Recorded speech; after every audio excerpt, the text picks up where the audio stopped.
Transmission start. Welcome to Where Did the Road Go? Join us as we wander off the path and explore lost history, consciousness, the paranormal, unexplained mysteries, alternative thought, and much more. We are present on the web at wheredidtheroadgo.com. Now here is your host, Soraya. All right, welcome to this edition of Where Did the Road Go? And we're going to do a show that was recommended by a patron here in a little bit. First, I wanted to talk about some of the stuff that's been happening tonight. And you guys have witnessed at least one of these things sort of at a distance. So earlier today, I went walking out of this room here, and there's between my room and the kitchen, there's sort of an entranceway, part pantry, part bookshelves type of area. And up on one of the shelves is a heavy cast iron grinder for like tomatoes to make tomato sauce out of. It's very old. And out of the blue, it just fell off the shelf and landed with a thud on the floor. Now, the floor doesn't shake or anything, so my walking through the room should not have dislodged it. Plus, it's cast iron, so it's pretty heavy. So I have the satellite radio on in my main room a lot of the times, and I had earlier been listening to Budgie. Because I turn it up when something I like comes on. Budgie came on, and then Fastway was on. I was like, okay, that's fine. And then AC/DC came on. I'm not really a big AC/DC fan, so I muted it. And then I left the room, and this thing fell. And a few seconds later, the stereo turns itself back on and cranks up, still playing AC/DC. And I was like, oh, that's loud. And I'm thinking, wait, no, I muted that. And I went back in, and it was incredibly loud. Like, it turned itself way up. And I muted it again and turned it down. And then I walked out of the room, and it turned itself back on again. So I was like, okay, great. And then finally I muted it again and turned it way down, and it stayed that way. So earlier, when I initially connected with Josh to do the movie podcast that we recorded the first episode of tonight, as I'm talking to him, the switch on my microphone turned itself off. So suddenly he's going, I can't hear you. Are you there? And I'm like, I'm thinking it's Skype. And finally I went to turn my mic off and on, and when it's actually in a arm that covers the switch, so the switch cannot be accidentally hit. So I pulled the mic out from under the arm covering, and the microphone was off. And the same thing happened when we started this podcast with the three of you actually there. It just turned itself off. And I know it may sound jokey, and I was sort of joking about it earlier, but and we've been having troubles with Mike. It's like in that sort of vague, like the sort of like vague synchro homonym sort of way. Like, we've been having some trouble with Mike's Skype connection, so it seems it's a theme for the night. Yeah, also the fact that AC/DC is a heavy metal band, and your tomato grinder is also made of heavy metal. Therefore, Archons. There we go. Yes. I just assumed something was walking through the house playing with stuff. Yeah, but when you decide to do demons as a topic, maybe that kind of stuff happens. A few nights ago, I was pulling some tarot cards from an old deck, and it has, so it's not like the Rider-Waite-Smith deck that everybody knows. The numbered cards of the suits are just images, and numbers, like 3 cups, 4 swords, whatever. So I just pulled 3 cards from the deck and laid them down, like, oh, and it took me a second, and then I went, oh, that's the 6 of coins, the 6 of swords, and the 6 of wands, and like 6. And I had to laugh, from a deck of 78 cards, that had never happened before. I thought, well, isn't that cute? Like, are the cards joking with me, or is there something deeper going on? There's a theme here, There's a theme. It was a preview of tonight. Yeah. Exactly. And so tonight, what I did is, if you're a patron, you should have seen this notice that I wanted you guys to throw out questions. You can become a patron to the show, by the way, right off the website at wheredidtheroadgo.com. It's $3 a month. You get some extra content, some bonus stuff here and there, and stuff like this where I'm going to have you guys throw us some ideas for topics or questions to us. And we're going to do a show just for patrons, answering some of those more personal questions.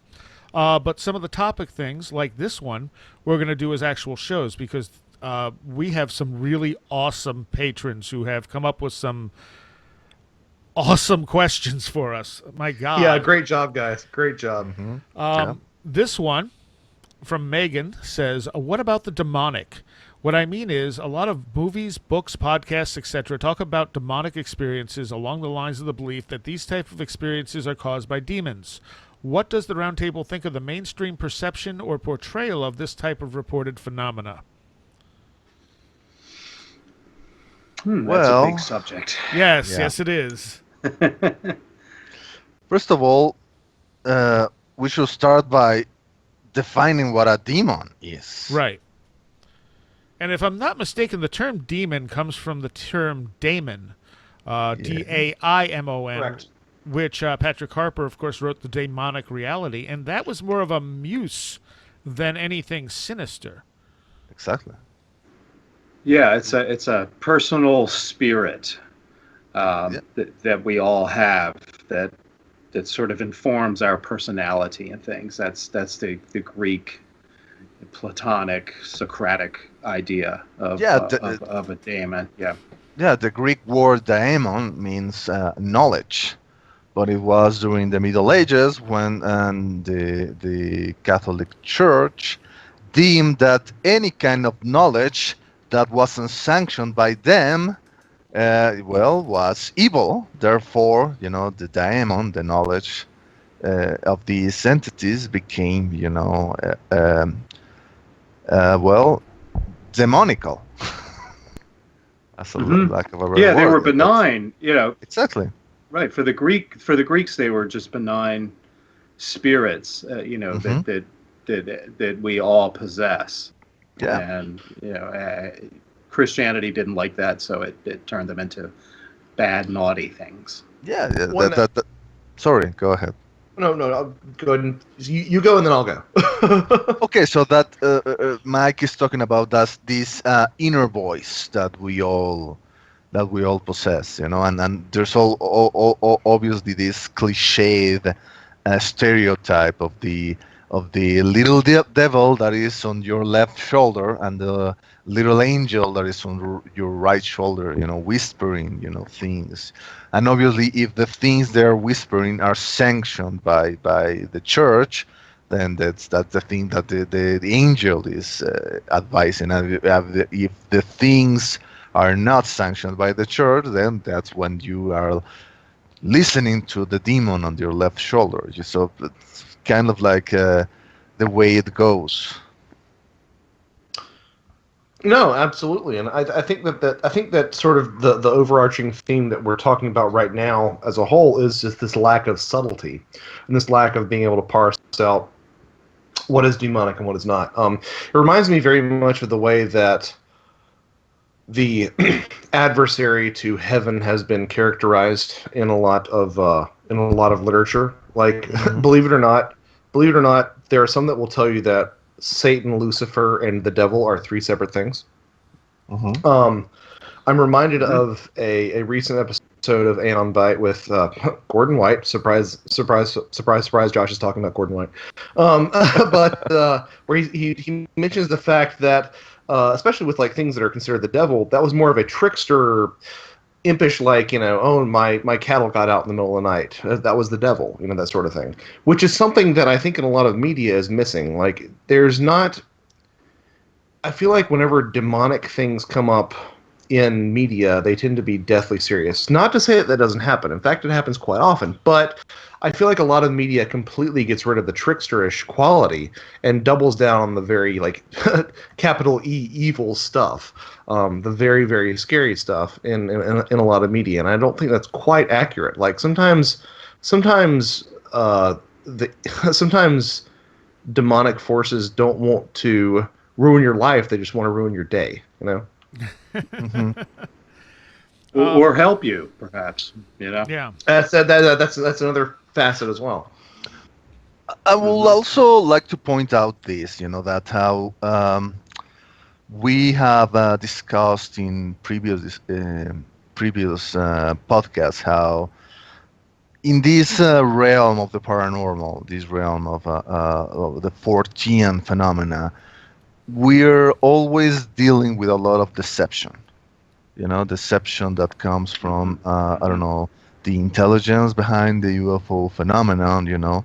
I think that it's pretty safe to say that we all four are very much against or very skeptical of the extraterrestrial hypothesis when it comes to trying to solve the UFO question. Even Preach. though there's plenty of accounts of encounters with UFO occupants, UFO pilots, who plainly go and tell the witness that they come from Mars, or they come from, I don't know, Andromeda, or they come from the Pleiades, and all of that. But I still think there's deception involved. And I also think that the same could be applied with alleged encounters with demonic entities. So what I'm trying to say here is, just because there's some nasty incorporeal dude telling you that he is the devil incarnate, well, maybe you shouldn't believe it. Yeah. Also, John Keel considered himself a demonologist, not necessarily a ufologist. Sure. Mm-hmm. Well, what it sort of reminds me of, Miguel, in that sense is you hear a lot about the ways that certain researchers, alien abductee researchers, find cases. The cases that fit their worldview find them. Like, Yeah. so Dave Exactly. Jacobs is not going to talk about New Age sort of things. On the other hand, somebody like Leo Stringfield is going to be a lot more. Is going to find less cases that are into that sort of hybrid thing. So it sort of makes me wonder if, like, people who tend to have a religious outlook tend to, when they interact with the other, capital T, Exactly. capital O, they'll interact with something that presents itself, or they will interpret it as being demonic. I would lean toward the fact that it would present itself as being demonic, because it's a way for it to sort of get a toehold in. Mm-hmm. There's also, I mean, obviously, there's a perspective based on your worldview. Yeah. But there's also, okay, so for example, this is an experience I had, which I think a lot of people would have called it demonic to a degree. It wasn't anything extreme. I had been taking a walk out of the back part of my property one night, and there was this black shadow on the ground. It was just kind of a globe of, it wasn't really a globe, it was almost like it was flat on the ground, but it was a dark shadow, and I could watch it move. And at some point, I got the impression it wanted to come into me. And me being me, I gave it permission to do that, because I figured this was probably my imagination. And I felt the same way, Soraya. So You silly boy.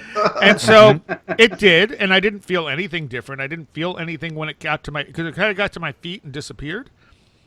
Mm-hmm. But over the next few weeks, I have a very strong moral compass.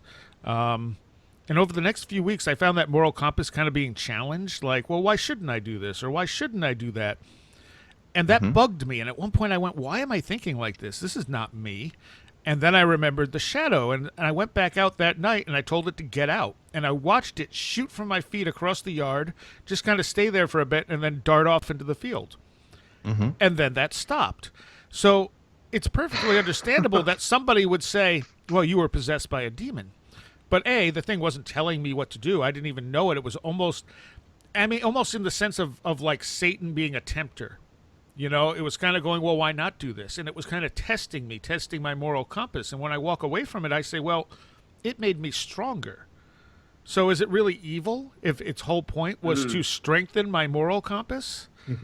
it's like a spiritual version of the Hegelian dialectic, thesis, antithesis, synthesis. It's like it existed to oppose you, to strengthen you. Yeah, it's an interesting sort of thing. But on the surface, it totally does sound like you're ridden for a certain amount of time by something.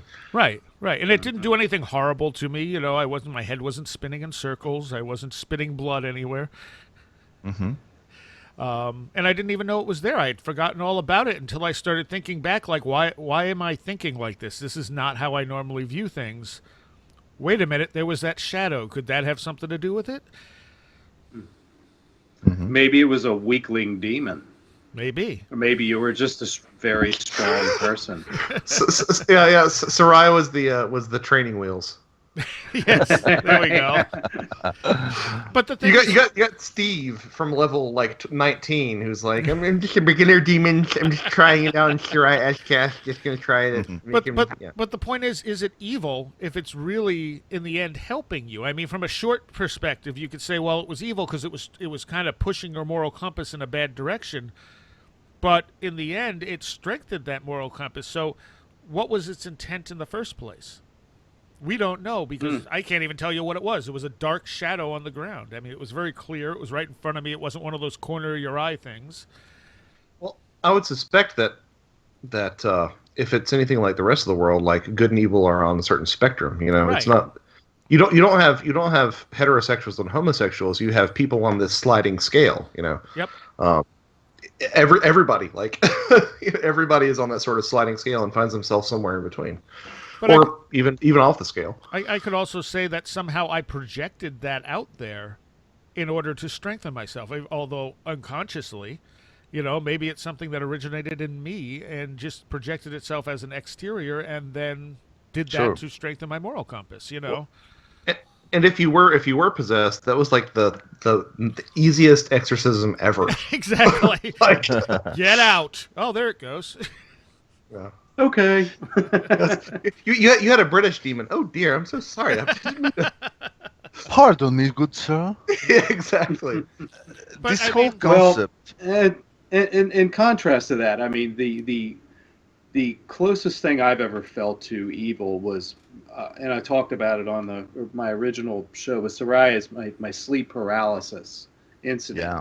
And if you talk to people, and we talked about that on the show as well, the episode on sleep paralysis, which was fantastic, I thought. And when you talk to people who meet these entities when they're having sleep paralysis, they are undeniably demonic in the Christian, these things are going to eat your soul mode. And that's exactly what this thing felt like. And I really hope I never encounter anything like that again, or imagine anything that terrifying again. And it left a 6-fingered handprint on my chest. So it left me a little calling card that's to this day is the one of the strangest things that's ever happened. So that felt utterly demonic in the most negative way possible.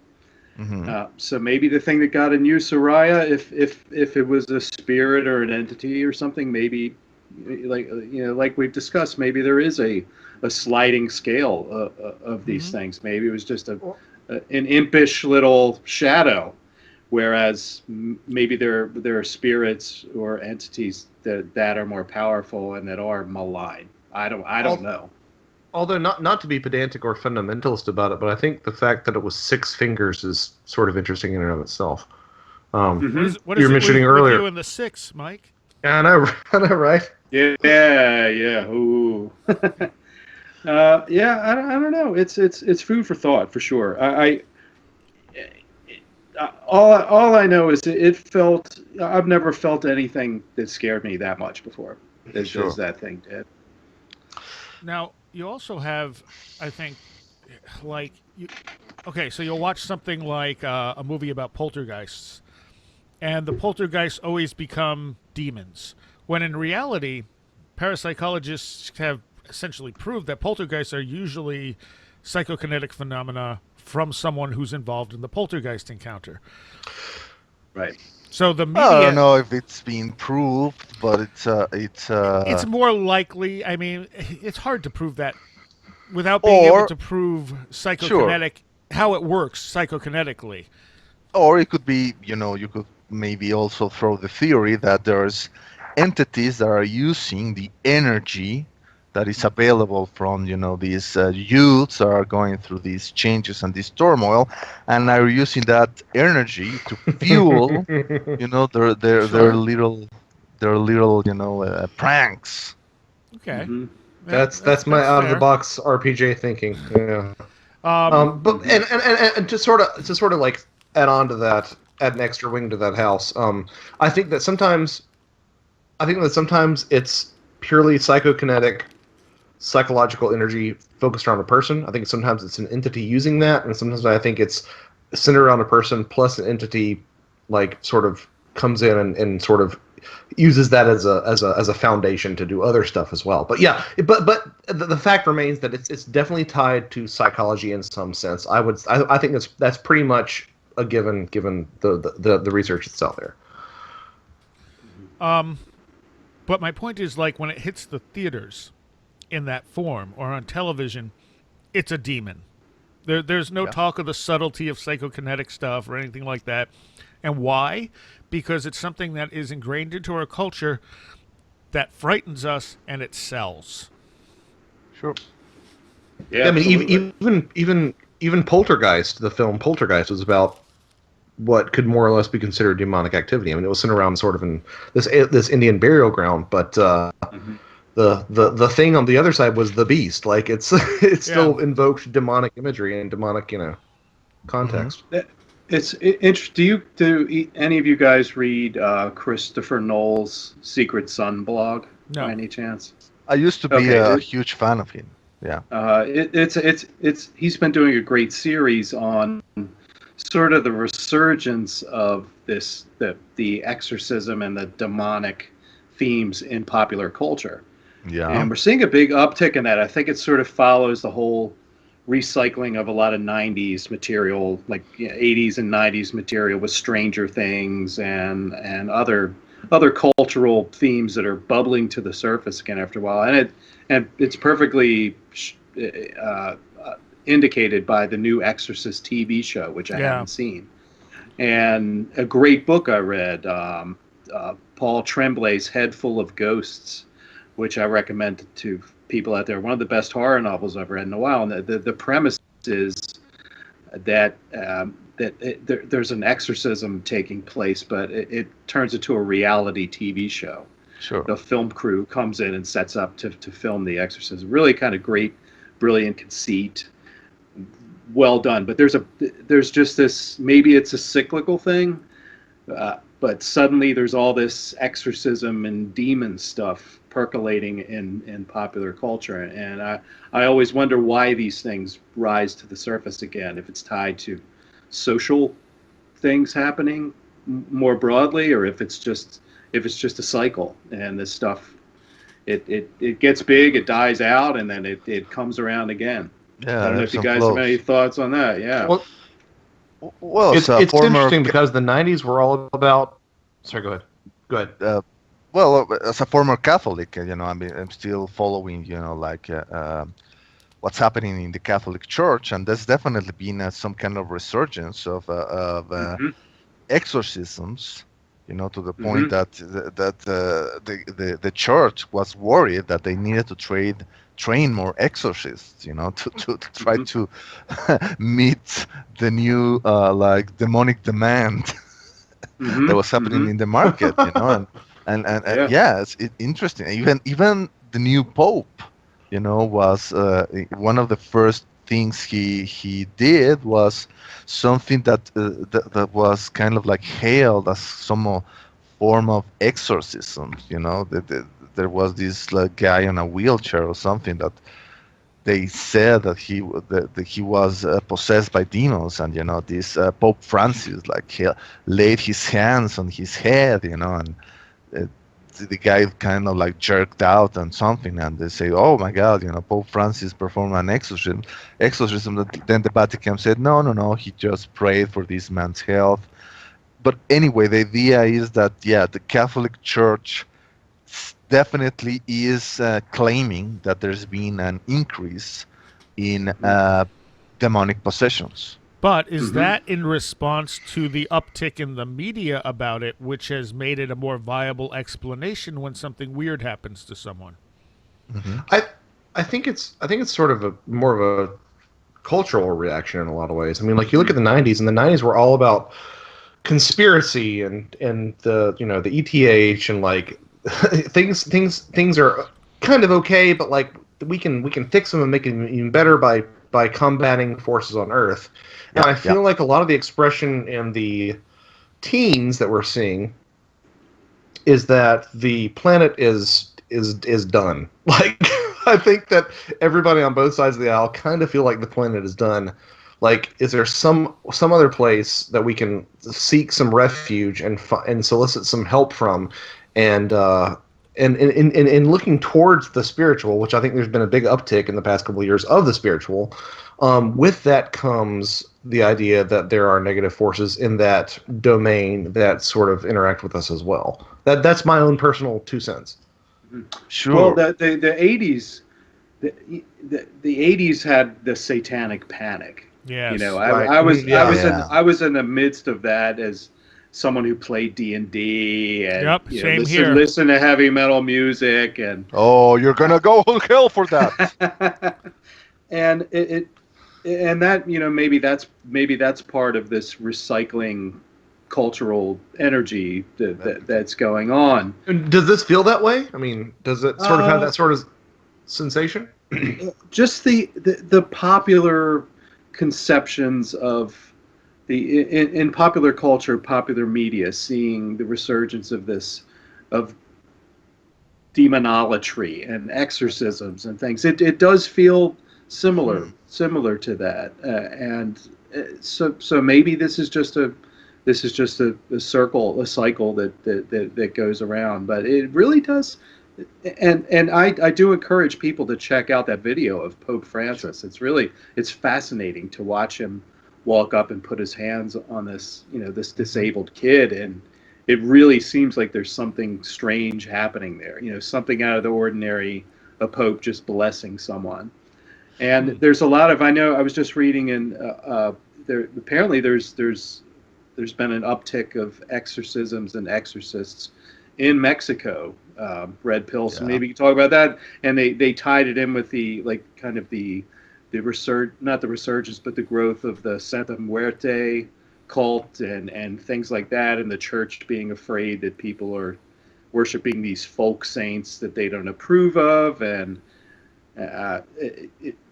so apparently a large number of exorcists have been sort of commissioned in Mexico. And Yeah. do you know anything about that? Have you noticed in the media if there's I know that Andrew Chestnut, who is a guy that my friends in the Grimerica blog and I had the great opportunity to interview. It has been writing about it, and Soraya, Andrew could make a fantastic guess for where did the road go. Yeah, there's definitely some kind of like a resurgence, and there's also as of late has been a trend of Catholic priests who have been kidnapped and have been executed by the organized crime. But there's also my own personal take on this whole thing, guys, is that we definitely seem to be living in a age when there's a big trend and a big force toward conservatism, and I feel that this trend toward conservatism, not only in morality and in religion, but also in politics, is a consequence of the world, that is changing so fast, and people, get scared by it. They get scared by it, and they want to try to hold things, to make things go slower. So there is this kind of like a push toward these the good old times, where things were better, where there weren't these changes, that scare people so much. So there's this trend to see things in a very manichaeistic kind of way, of portraying things in black and white, and trying to skewing the big gray palette that is in between. And that's why we see these trends in politics and saying, oh my God, it's demons against angels. It's ISIS against, the West. It's, the world going to hell, in a handbasket. Yeah, I think maybe that's why there's this trend.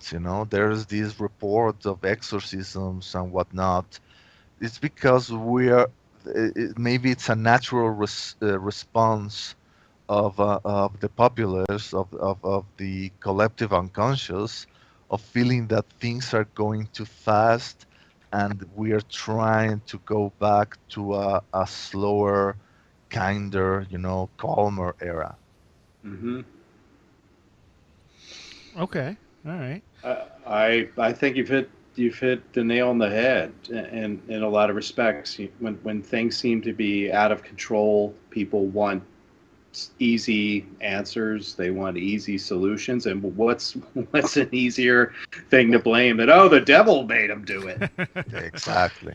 No, but I'm perceiving this more just as a societal societal pumping of the brakes, like Yeah. in keeping with Miguel's theme of like things spiraling out of control. Like I think there's two types of conservatism going on. There's a conservatism that is nostalgic and regressive, and there's a conservatism that is can we slow down and think about all these things at the same time? Sure. And I think personally I would sort of identify myself with the latter, just in terms of like, I mean you look at what the internet. I mean, we're on an internet radio show right now, or a radio show that that has broadcasts on the internet, but like the impact that the internet has had on commerce and the decimation, perhaps righteous in some respects, that it has had to things like the music industry, like retail. I mean, I think these are all good things, but I think that these should be taken a day at a time, because in the relative blink of an eye, the internet has completely like decimated journalism and the music industry and like a lot of different things. And again, I'm not saying that's a bad thing, but I'm saying that like I think that some of the conservatism is a reaction to that drastic almost overnight sort of change. Sure. Hmm. Sure. I mean, it's not like I'm condemning conservatism per se. I mean, on the one hand, yeah, I am against conservative trends that tend to like satanize or demonize uh, minorities or groups that are used as scapegoats by political factions. But on the other Well, hand, yeah. Mhm. I'm a big fan of Lord of the Rings and J.R.R. Tolkien, and Tolkien was a big conservative. He Right. was a guy who advocated for going back to nature. Who's saying that that a green garden and taking a nap under a big old tree was greater than all the comforts that modern society Yeah, is always trying to yeah. sell us. And you know what? I agree with that. Yeah. Well, but part of it is our definition of these terms are broken. Like it's that sort of conservatism is not the conservatism that you see nowadays. Like the conservatism that you see Exactly. nowadays, it's like is a backing of is a backing. It's but at the end of the day, it's a backing of more policies that strip liberties and strip liberties of others. Um, Exactly. but so we sort of had a conversation about this off the air, but like I think that the real way to catharsis through all this is the hybridization of these two viewpoints, but it's not going to happen anyway. Demons. Back to demons. Well, I think it's but this is relevant to the Talking Demons because it is a cultural interpretation of what might be a negative type of experience. But again, like I was saying before, like if we look at it in the short term, it's a negative experience. But if it helps in the long term, was it really a negative experience? Yeah. I had a weird freaking dream that there was a lot of different stuff going on underneath, but I'm not going to get into that right now. But at the end of the dream, I was asked before I could leave the dream. I had a talk of the 6 worst things that ever happened to me, and you would think that's horrible, but I sat there thinking, well, I don't know what the 6 worst things that ever happened to me were. I mean, a couple of things came to mind, but in almost every case, I'd say, but on the other side of that, were good things. Like it was bad at the time, but then afterwards, it was progress, it was growth, it was all this other stuff. So were they really the worst things that happened to me? If in the end they actually promoted growth and knowledge? Yeah, yeah. Well, that's the problem with the fundamentalist Christian model, right? I mean, the fact that like people can be made better by having strife in their life and by giving into temptation, they can actually realize the flip side of that. You know? Yeah.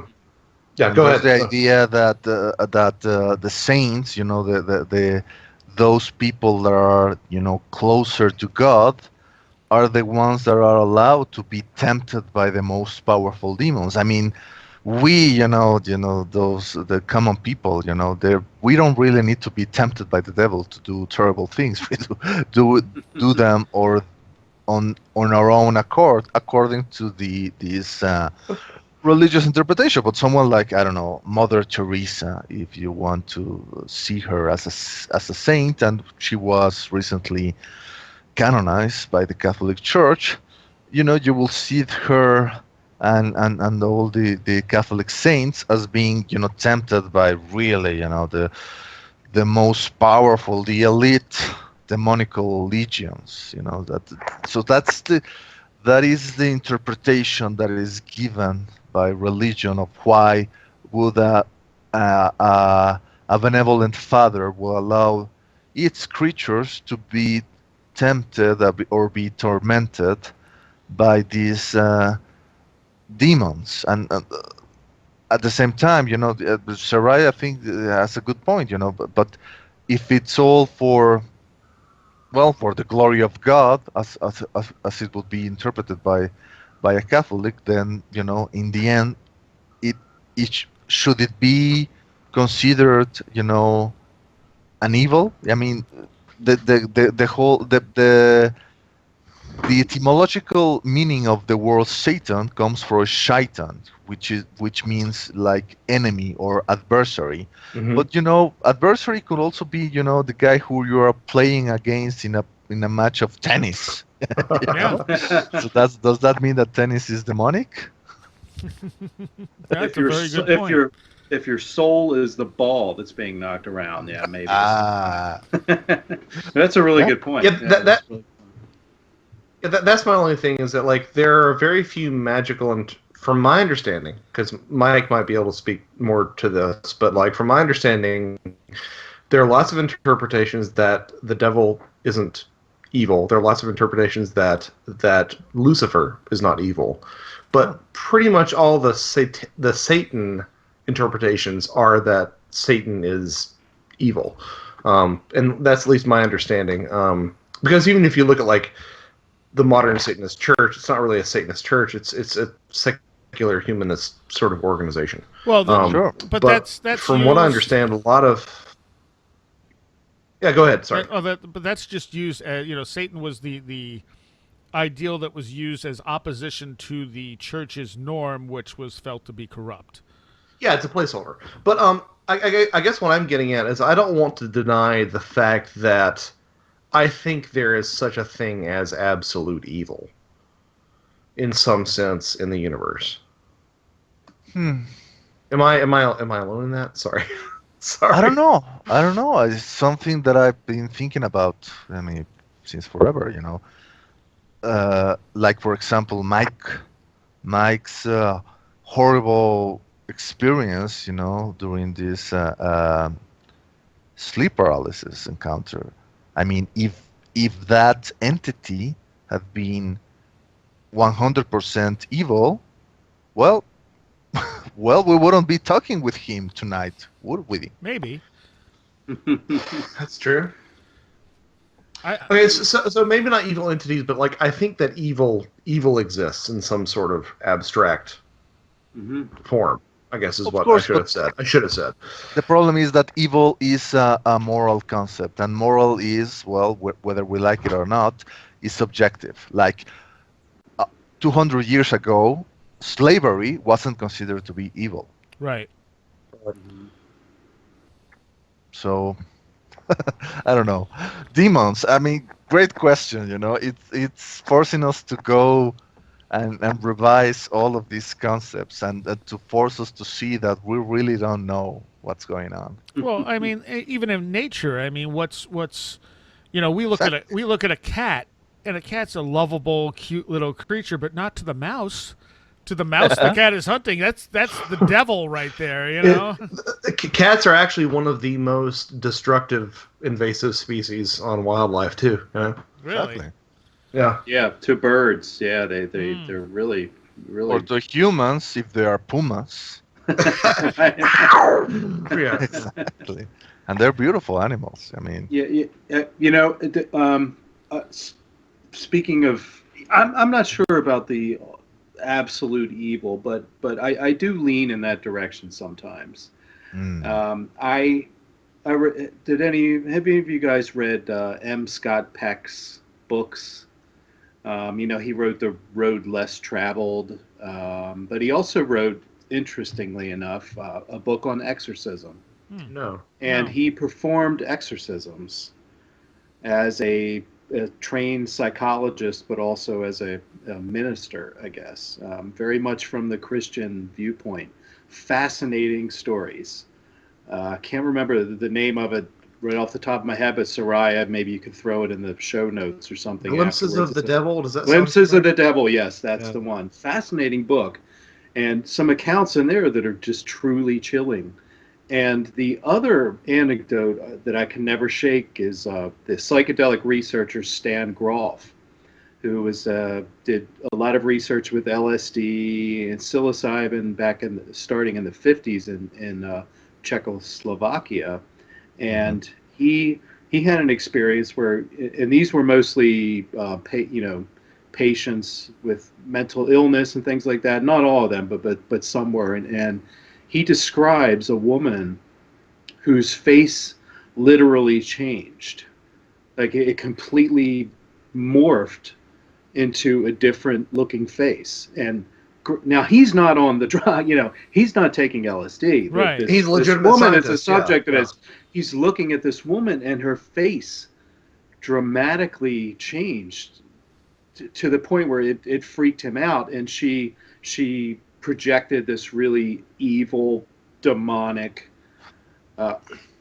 expression, the way she talked. And I can't remember if she actually assaulted him physically or something like that, but he said it completely changed his conceptions of reality, and in particular the reality of some kind of demonic force that can either emerge from a person or come into a person and take them over.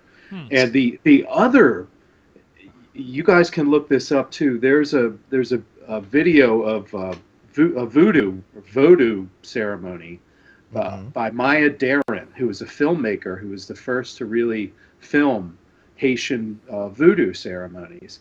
And there's a scene of a woman who, as the Loa is riding her, the spirit is riding her, you just look at her face, and it's the most fascinating and chilling transformation as well. And I've seen other films of these types of ceremonies where people invite a spirit in to ride them, or to take them over temporarily. And it's amazing. I mean, just from a standpoint of an aesthetic perspective of watching this transformation take place, it is chilling, fascinating, and it's hard to watch something like that and say, oh, they're just faking this, or they're just doing it. Something real is happening, whether or not it's a discarnate entity coming into them, or whether they're making this happen. But it's a crazy transformation. Well, I've got to look that up. Also, when you look at research that's been done on people with multiple personalities, you find that sometimes people can change things like eye color and other things that shouldn't normally be able to be changed, that affect their actual appearance just by shifting internal personalities, which are all them. Yeah. I never heard that. That's really interesting. Yeah, people who need to use corrective lenses when they are under the influence of a different personality, they may not need to use lenses. Glasses, and that's really right-handed incredible. people become left-handed and that sort of thing. Yeah. Yeah. But so I'm really fascinated by this idea of whether or not some sort of objective evil exists. Can we maybe sort of loosen the bolts on that a little bit?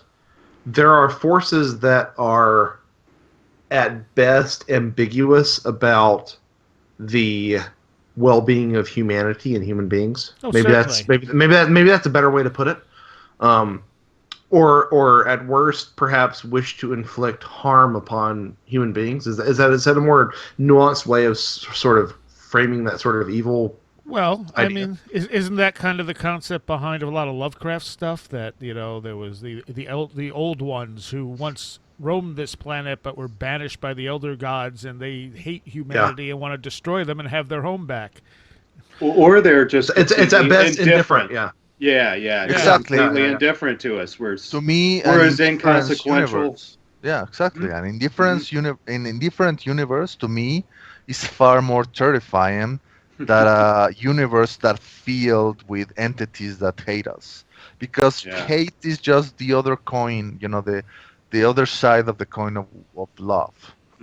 So you're saying it'd be okay if Cthulhu loved you? No, I think that that a God that created me and really didn't care about me, I think it will be to me more evil that a God that will let demons, run amok in its universe. I don't know. I guess part of the reason that I feel like there is some sort of something edging towards objective evil is because you hear stories very commonly from near-death experiencers that place emphasis on love. And if love and hate or evil exist opposite ends of the spectrum, then it implies that, like, because I'm inclined to believe a lot of near-death experiences. So if that exists, if the message of those is love, then there must be something on the opposite spectrum that is deliberately malignant. But is the opposite of love evil? Yeah. Or is it just disconnection? Like, because love is kind of that unity. So the idea is people come back from near-death experiences with a feeling of interconnection with others and with the world around them, as opposed to that sort of separate feeling, that numbness, that depression that you get from being separated from the world around you, feeling like you don't belong. Yeah. Well, let's not forget too that people have very hellish near-death experiences too. Yeah, it's a subset of the larger happy, hey, there's Uncle Joe near-death experiences, but there are definitely people that have hellish near-death experiences. So that's correct. Yeah, so let's not, if we add them into the equation, that makes me a little more inclined to believe that maybe there are sort of classical demons. And if the spirit world is an ecology like our world, let's say, of human beings, there sure are some evil people out there. The BTK killer or Hitler, the obvious people, or even just predators, Sure. So and if something gets off on people being terrified, if something gets off on causing fear, hurting, certainly people do that. So why wouldn't there be spirits that get off on that same kind of aberrant behavior? Fair. I don't know. Would you think that evil is in opposition of harmony? That love brings harmony, and evil brings chaos. Mm-hmm. So, okay, you were talking about seeing the spiritual world as an ecology. Mm-hmm. The problem is that there's so many different ways of envisioning the natural world. There's the materialist Darwinian way of seeing the world as, of nature as seen as a constant battle, tooth against claw, and seeing everything as in opposition, in competition. Or the other way of seeing nature as a symbiosis, as everything in harmony, even if there is, the predator with the prey, and the predator dying and becoming the food of future animals that will become the prey of other predators, and so on and so forth. So I don't know. I mean, maybe we humans are just not capable of seeing the big picture, and that's why we are, in our limited perception, we are so quick to put these labels and say, this is evil, this is good. And maybe entities that can look far ahead and say, oh my god, these children, I mean, a child who is denied of seeing his favorite TV program, and say, oh, my parents are so evil, they hate me. Right. I don't know. I mean, this is a fascinating topic, because it's really forces you to try to expand your idea of reality and perception. Well, it does what all good Fortean topics do, is it makes you start to ask big questions. Yeah. I'm always fond of what Mike Clellan said a while back, which was like, if you start talking to people about the UFO phenomena and the abduction experiencer phenomena, and you don't get into the big questions within like 10 minutes, you're talking to the wrong people. Exactly. And that's totally the thing. But I kind of would like to sort of circle this back around to like the original question was like basically like depiction in media, right? Was part of it, yes. Okay, Yeah. so I'd like to ask, do y'all think that there is? I mean, do you think that the depiction in media tends to be more or less lenient on how easy it is to get rid of certain demonic phenomena? Like, does it seem like, oh, you just do this and it's gone? Does that seem more lenient in terms of actual reality, or does it seem like it's probably easier to get rid of these things than media would have you suggest? I think it depends on what it is. Look at most ghost hunting shows, and they come in, they don't really do anything, but they got rid of the demons. Yeah, yeah, that's a good point. Or they burn some frankincense and it's all gone now. Yeah, they have a Sure, medium yeah. come in and show the spirits the way out. Well, in Yeah, cinema, you need a figure of authority. You need the exorcist. Yeah. You need a priest. You need a guy with the holy water, and the guy with the booming voice who can say, "The power of Christ compels you." Otherwise, the demon won't go. But there's a difference between like having an authority figure doing that and making it look easy. Like, there are certain exorcist films which have made it look easy and which have not made it look easy. Yeah. I mean, like, exorcism films are not exactly my favorite genre. There are plenty of them, but I think about like the exorcism of like Emily Rose, which I believe was based on a true story, right? Yeah. That seemed to be a more realistic version of like a long-going experience, an ongoing long form experience. Sort of reminds me of like, you can't kick heroin in a day. Like, you might have relapse, and you might, like, it's going to be a process. Sure. But a lot of films that you see and a lot of media that you see tend to suggest that there's like a moment before you're possessed and a moment after you're possessed, as opposed to it being represented on a continuum. Not Sure. only that, but people who are possessed often show signs of mental illness. That doesn't mean there's not something else going on that could be supernatural. But Right, it might be even more vulnerable. Yeah. Yeah. And so go on. I was just going to say that's the beauty of The Exorcist, which is one of my favorite films. Yeah. Me too. And especially William Peter Blatty's book is tackles it even better. There's a tension in the book between whether Reagan is mentally ill or whether it's supernatural, and it's handled so beautifully. In the film, it becomes rather obvious after she goes through the medical tests and things like that, when they're really crazy, the levitation and the green pea soup vomit and all that sort of thing, and her head turning backwards. Clearly at that point, it's a demon. She has a Pazuzu, in her. But Mhm. but in the book, it really keeps you off balance, and it's beautifully manipulates you to thinking, well, maybe it is just mental illness, maybe there's something else going on, and oh, damn, it's a demon, and I Sure. think that's a really interesting tension, and the best movies, do that sort of thing. But I actually believe that most films, when it comes to dealing with demons and exorcism, they they make it look very difficult. I mean, if you look at The Exorcist as a classic example, it takes Father Karras taking the demon into him and dying in order to get it out of the girl.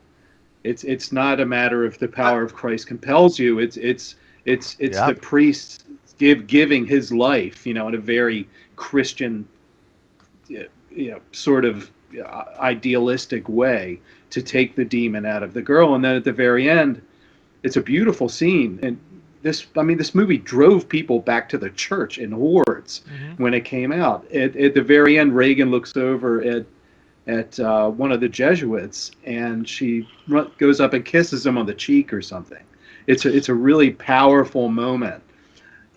So it makes it seem very difficult, and a lot of the exorcism movies I've seen do sort of, they don't make it seem like a simple process, and I believe that's echoed in the occult world too. If you talk to occultists who talk about banishing something negative from a place, they're very serious about it. It's not something you just go in and burn your incense and do your lesser banishing ritual, the pentagram, and suddenly everything's okay. Most occultists are very, when they talk about any sort of malign entity, that they stress the danger of it. And whether that's informed by Catholicism and the exorcism there, I have no idea. But it seems to me like most popular media says, "Whoa, be careful," because these things are hard to get rid of. Yeah. what? Go ahead. Sorry, Sorry. Joshua. I mean, Mike, I also love the movie, The Exorcist, also the book, and you're right. I mean, to me, the beauty of the whole story is the fact that Damien Karras, and this is something that people often forget, was suffering from a loss of faith. He was Yes. going through a spiritual struggle because his mother had died, and he was questioning God and all. He was really thinking about quitting the church, but then uh, he comes across this event, and he at first goes investigates it as a psychiatrist, because he's a trained psychiatrist. And interestingly enough, the first psychiatrist that Reagan's mother uh, comes to see, they actually suggest her to try an exorcist. So that's Hmm. another interesting twist. But yeah, at the end, it's so interesting and so beautiful how, in the end, Damien Karras recovers his faith, but by witnessing the power of the devil. Like, Hmm. Hmm. going through hell in order to reach heaven. It's almost like the teachings of Meister Eckhart, how these demons Hmm. that are clawing you, are driving you to hell because you are not ready to face the truth. The moment that you face the truth and you accept it, the demons become angels that take you to heaven. Mm. Which sounds very much like another one of my favorite films, Jacob's Ladder. Yeah. Exactly. Oh, Mike, we need to make another podcast just about that.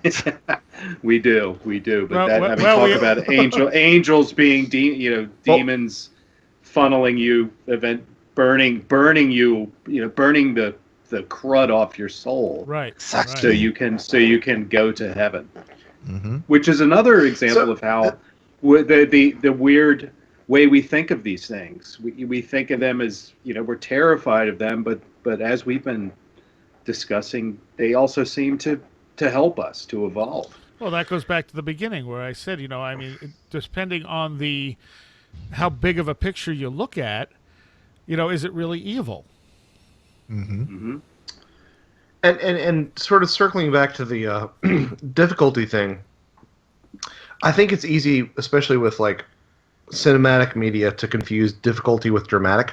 Like I think things can be difficult but not dramatic, and those don't really translate well to the screen. But from what I understand about anything sort of magical, spiritual, possession related, is that it's serious, but it's a little bit more like computer technology, where it's like, well, have you tried this? Okay, well, that doesn't work. Have you tried this? Well, that doesn't work. Have you tried this? Well, that doesn't work. Well, I tried this and it finally worked. It's a lot more like that, which doesn't really dramatize itself in a lot of films in the way you want it to. If that interpretation is something, like, if anybody else feels like that resonates with what they know, like, back me up. Because like that's my take, is that it's serious, but it's like it's a lot more like a lot of like trial and error, because this is not, it's more of an art than a science, the removal of supernatural forces. Yeah, I could see the church. Obviously, I even have the rite of exorcism. A Jesuit friend of mine he had an old book that had the rite of exorcism. So if you guys ever need me to come over and banish a demon out of your soul by the power of Christ and the Catholic Church, I have the actual, I can read along at least. Well, but yeah, the church very much has their plan. They have their way of doing it, time tested. You obviously, literally by the book is how you do an exorcism.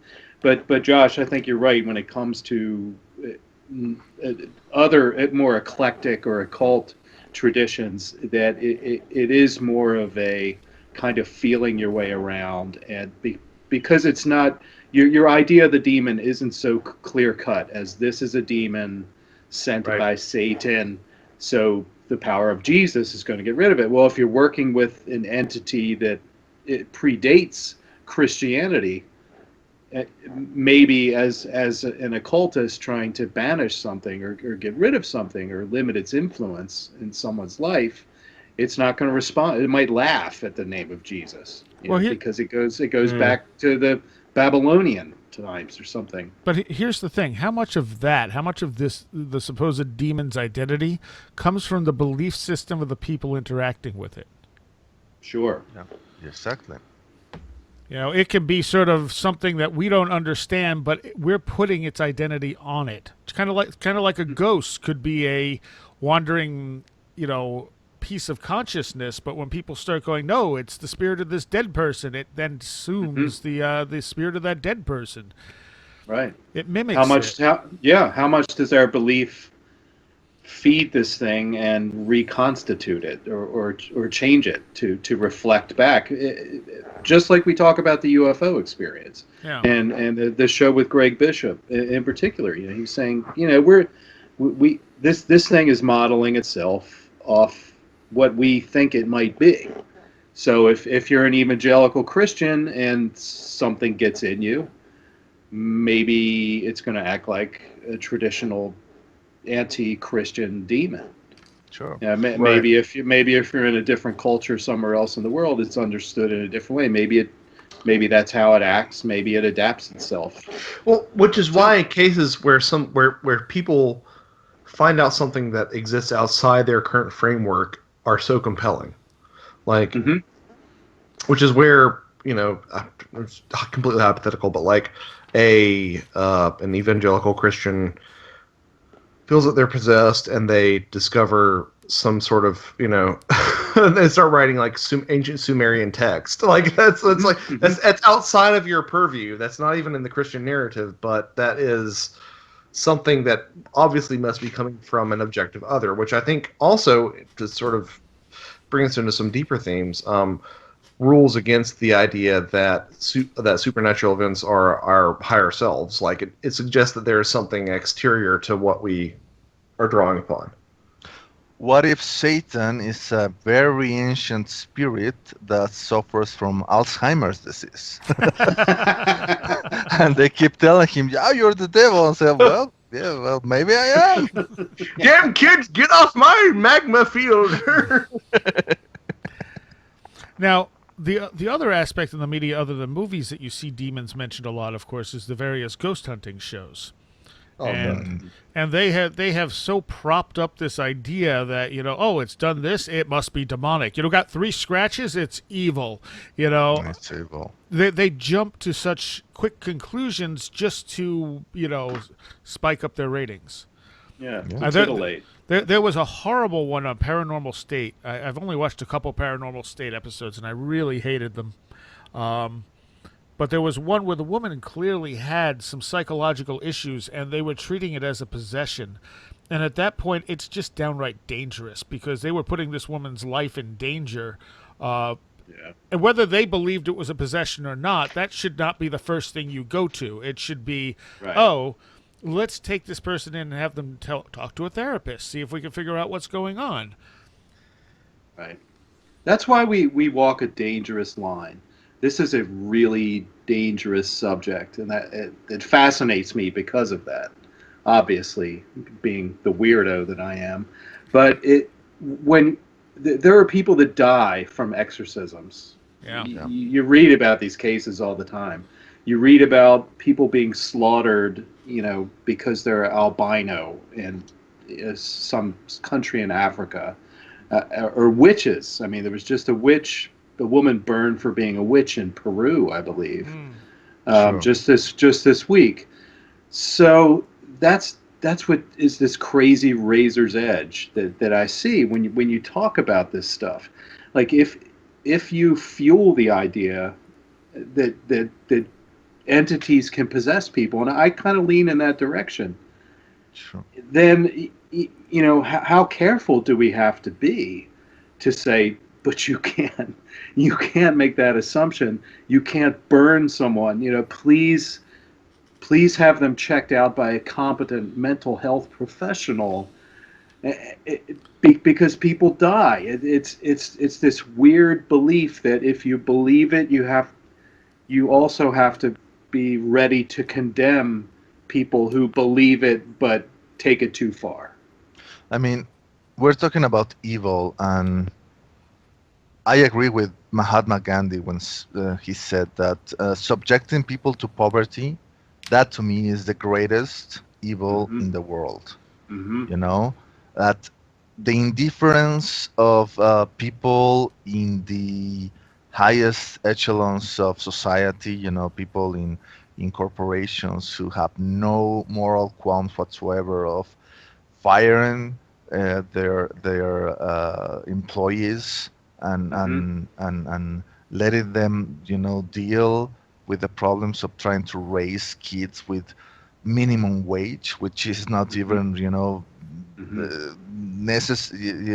It doesn't really meet what you need to try to get by on a day-to-day basis. That to me is more evil that I don't know, that a demon, like spewing serpents out of a poor girl's mouth. That the kind of accounts that you hear in exorcisms, that is all this ghost hunting is stuff.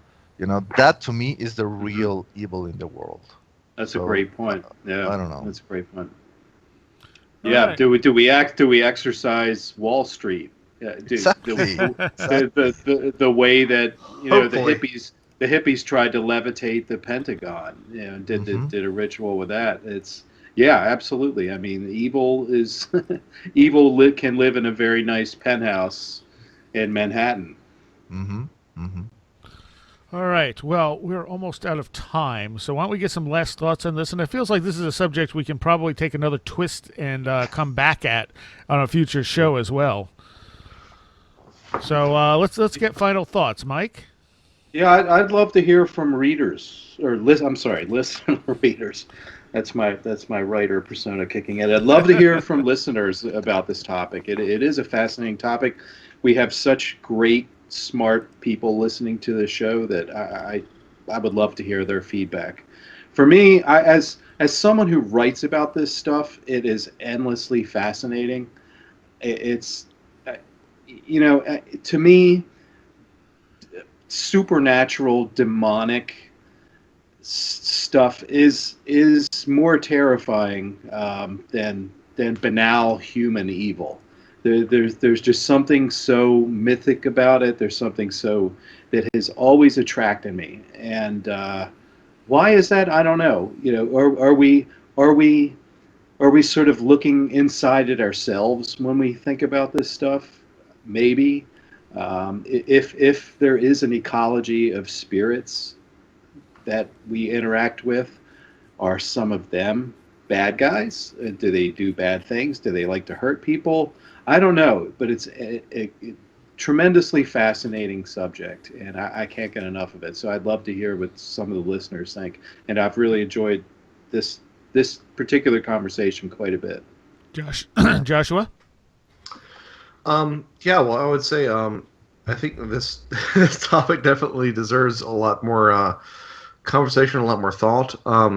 I would ask everyone to sort of look introspectively at their own actions and think about whether or not they reflect their own choices or the choices of something that seems like it's exterior. To sort of talk about what you were talking about earlier with what you were experiencing, Sarai. Right, that sort of tug. Because I have a feeling like whatever this is, whatever this other demonic, non-demonic intelligence is, I feel like there's something out there in the ether, in a spiritual component that does tug us in different directions, and I'm as guilty of that as anybody else. But I feel like there are certain things. I don't feel like we're always, as much as I like to think that we have free will, I think that we have free but influenced will. I think that the narrative of the angel and the demon on our shoulders is more accurate than we would like to suspect.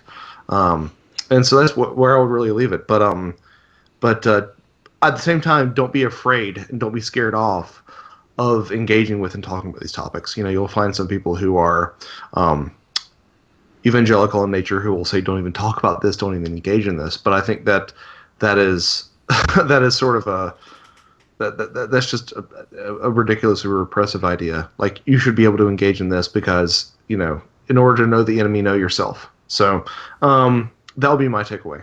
And Red Pill? Well,